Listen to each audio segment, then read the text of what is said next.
Hey, I'm Tim Odegard, and I'm going to answer the internet's questions about dyslexia.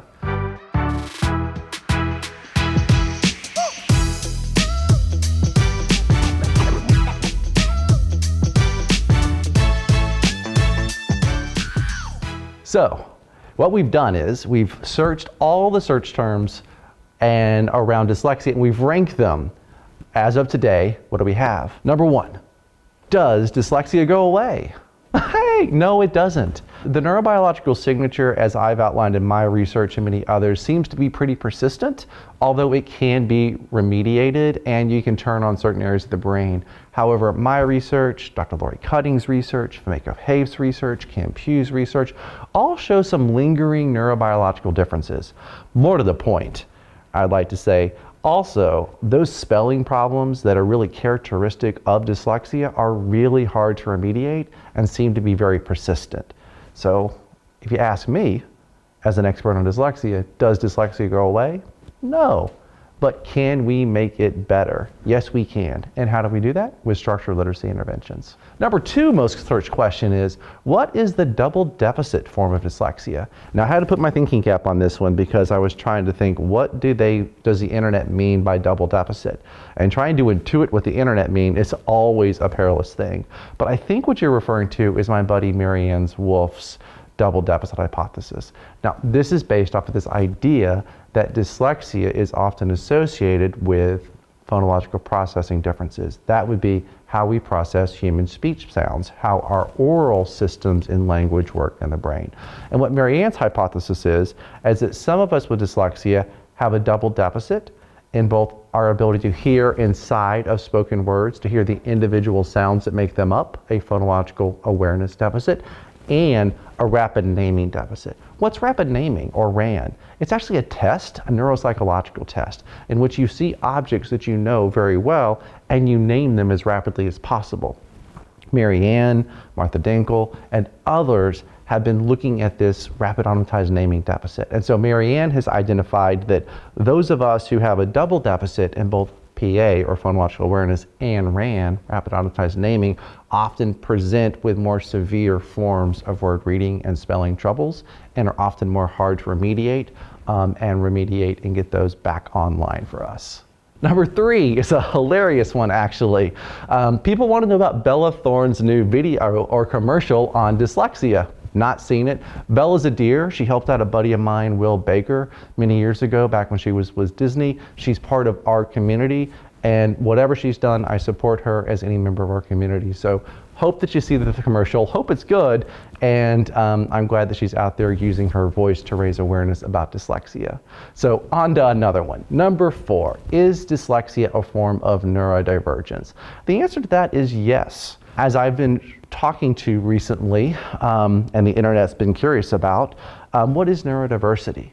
That is just this idea that some of us are pre-wired to have differences in our brain development that make it a challenge for us to interact with the world around us, especially when it comes to communication.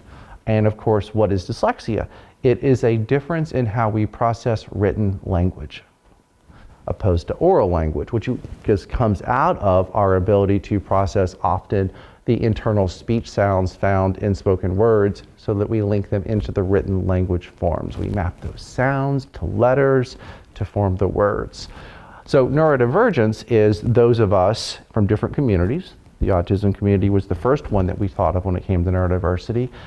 Those people with ADHD are also now part of this community as well, those of us with dyslexia. It really is to raise awareness that we are other than, not less than. And that just because we are different in how we interact with the world, in our language, and our use, doesn't make us less than other people who don't have those same differences in them. It's often associated to say that we have superpowers.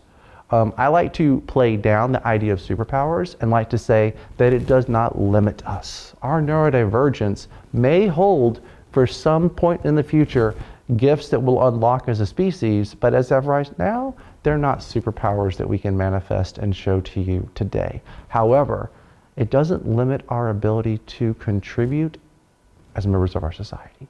And so yes, is dyslexia neurodivergent? Yes, we are. And that brings us to number 5. Can a student with dyslexia also be intellectually gifted? And yes, they can. That's an affirmative there. So what would that be? Well, you may have heard the term twice exceptional. That means that they're exceptional in 2 different ways. They're exceptional, one, because they're in school and their peers are learning how to read and spell. They're getting the same instruction and they're struggling themselves. That's one form of exceptionality. That marks those of us with dyslexia. A second form of exceptionality is that they're above average on intelligence. That puts them in the exceptional range, so good for them. Good on you guys. You too can have dyslexia. However, as we've been talking about, intelligence has nothing to do with dyslexia. Some of us are gifted, some of us are average, some of us are actually a little below average.